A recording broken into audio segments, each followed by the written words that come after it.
Assalamu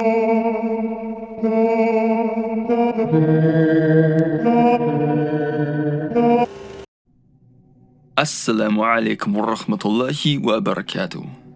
This video is about progressive societies and challenging the narrative that societies of more liberal, progressive values hold some sort of moral authority over societies of more conservative values regarded as regressive. We hear concepts like freedom boasted about a lot in progressive societies without really establishing what benefit or value freedom in and of itself possesses. You see classic examples like the prohibition of alcohol in societies regarded as regressive, despite all the issues that alcoholism, and drinking culture are responsible for. Each year, the UK records literally thousands of alcohol-related deaths. We look at the increased likelihood for crime to be committed under the influence of alcohol, or the devastating effect of drink driving. We look at the fact that the NHS spends an estimated £3.5 billion a year on alcohol-related health issues alone. Imagine what that sort of money could do for charity or cancer research. And then we have examples in progressive societies like more relaxed attitudes towards sex. In progressive societies, sexual relationships are far more likely to be short-term and casual, which increases the prevalence of STDs, which of course can be very serious. And it's also worth considering the current emphasis on depression and mental health in the West. In a society where casual short-term relationships are far more prevalent, failed relationships are far more likely to occur. And failed relationships are a massive contributing factor to struggles with mental health and depression. Sticking with the topic of relationships, in a progressive society, couples are far more likely to cohabit or live together without getting married. And according to Pew Research, there's around a 50% chance that children born from cohabiting parents will experience their parents split before the age of 9. Pew Research figures also state that children born from cohabiting parents 50% of the time are unplanned. And there's a wealth of research highlighting the negative psychological effects that these kinds of unstable foundations and upbringings have on children.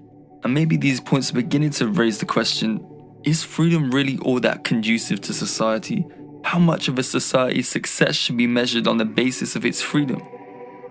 Often champions of the progressive narrative will look to the Nordic and Scandinavian models as evidence of success, noting that they regularly top World Happiness Index rankings. Even putting criticisms aside of the attainability and ranking of such a subjective value like happiness, countries like Sweden and Iceland are in fact among the highest in terms of rape crime in all of Europe. Iceland is also the biggest consumer of antidepressant tablets in the world, with Sweden coming 5th.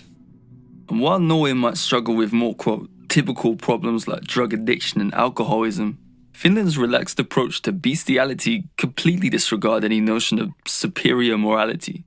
And yet, in a progressive society, where do we draw the line between ethical and unethical?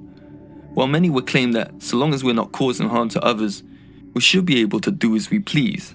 So are all the effects previously mentioned about alcoholism, from drink driving to the thousands of alcohol-related deaths recorded annually by the NHS, somehow isolated?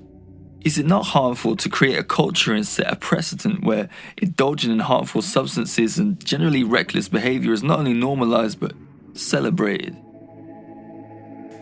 While we consider how much people may harm themselves or each other within a society, we should also consider the potential harm on other societies, on the natural world, and animal kingdom. Countries all over the developed world are responsible for pumping millions of tons of waste chemicals and plastics into rivers and oceans, for deforestation and polluting the air. The deeply industrial nature of so many of the world's developed countries has had a catastrophic effect on the environment. Whilst countries like China and India are the world's worst polluters, progressive societies in North America and Europe are far from innocent in their contributions to global pollution. World Economic Forum reports on how countries like Indonesia are used as a dumping ground for plastics by North America, Europe, and Australia. Annually, around 9 million tons of plastic is shipped out in containers from the West to Indonesia and neighboring countries, with researchers at the International Pollutants Elimination Network describing how chemicals contained in plastics have contaminated the local food chain, exposing the native human and animal population to toxins linked with serious health issues like cancer, diabetes, and immune system damage. Progressive societies typically boast about greater levels of justice and equality. Yet all across the West we see black and minority ethnic groups disproportionately representing the prison population.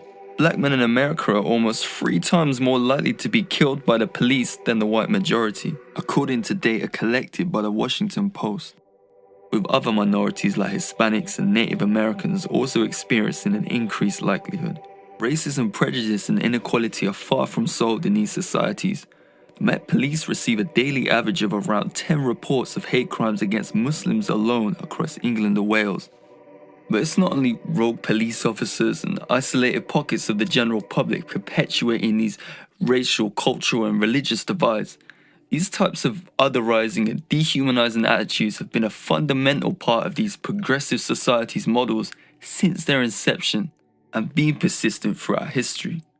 What has kept these, quote, regressive societies in such volatile states, from the Middle East to Central and South Asia to Africa and even South America, hasn't been adherence to religion or simply more conservative attitudes, but consistent persecution and exploitation from these progressive societies. Since the foundations of progressive secular thought from in and around the Enlightenment period, the same societies we now regard as progressive were establishing their empires through aggressive, rapid expansion. For hundreds of years, these now regressive civilizations were purged of their natural resources and native inhabitants abused and enslaved. Western coalition forces like the US, UK, Canada, France have militarily and politically imposed their will on the Middle East, from the occupation of Sinai in the early 1900s, the Balfour Declaration in 1917, periodic social and political meddling in Iran, most notably in the 1950s, the siege of Beirut in the 1980s, during the Gulf Wars in the 1990s, the invasion of Iraq, Afghanistan, and Syria today, just to name a few examples. The notion of a superior moral authority from societies that not only establish but continue to sustain and perpetuate an atmosphere of chaos and instability in so many parts of the world, from civilizations built upon the exploitation of the environment and the third world, where we see constant moral degradation and increased oppression. Surely, a more progressive society would be one that harmonizes with human beings, with nature, and satisfies our innate needs. On that basis, can you really consider these progressive societies to be progressive?